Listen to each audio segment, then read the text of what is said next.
अस्सलाम वालेकुम व्यूवर्स। आज हम साग बनाने के लिए बाथू तोड़ेंगे और यहाँ पर बाथू जो है वो दुकानों से नहीं मिलता बल्कि यूँ ही बाहर उगा होता है, तो वहाँ से ही हम तोड़ते हैं और उसे साफ़ करके फ्रीज़ कर लेते हैं। जब साग बनाना हो तो उसे इस्तेमाल कर लेते हैं।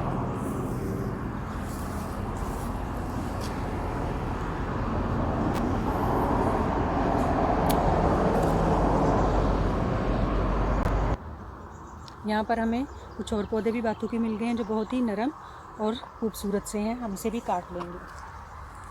बाथू जो है जो उस पर बीज बना होता है, पका हुआ होता है, उसे इस्तेमाल नहीं करते बल्कि नरम नरम बाथू जो है उसे इस्तेमाल करते हैं।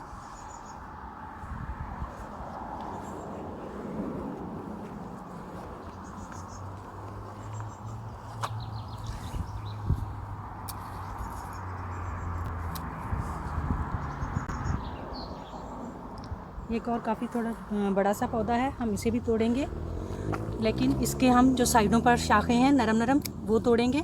इसके ऊपर ये बीज बना हुआ है तो ये पका हुआ है, इसका हम साग में इस्तेमाल नहीं करेंगे।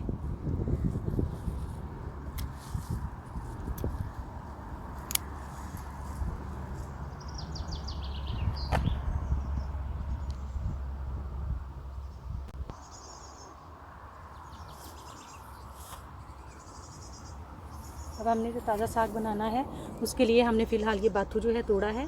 गर्मियों में ही हम ये बाथू जो है इसे तोड़कर साफ़ करके फ्रीज़ कर लेते हैं और सर्दियों में इसमें ब्रोकली और पालक डालकर साग बना लेते हैं और उसका जायका बिल्कुल देसी साग जैसा होता है, क्योंकि यहाँ पर सर्दियों में इतनी ज़्यादा स्नो होती है कि किसी चीज़ का उगना जो है उसका तसव्वुर ही नहीं है।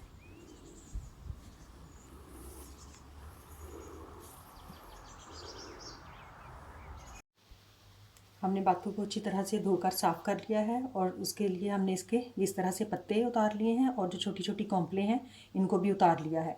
इस तरह से जो मोटी और सख्त डंडियाँ थी वो हम इस्तेमाल नहीं करेंगे, इसको हम फेंक देंगे। धो के खुश्क करके हम इसे इस तरह से जिप लॉक बैग में डालकर फ्रीज़ कर लेंगे। जब हम इस साग बनाएंगे तो तब हम इसका इस्तेमाल कर लेंगे। हमने इसे जिप लॉक बैग में डाल लिया है। आप किसी भी शॉपर में डालकर इसको फ्रीज़र में फ्रीज़ कर दें और ज़रूरत पड़ने पर इस्तेमाल कर सकते हैं। उम्मीद है कि आपको हमारी ये वीडियो पसंद आएगी। शुक्रिया।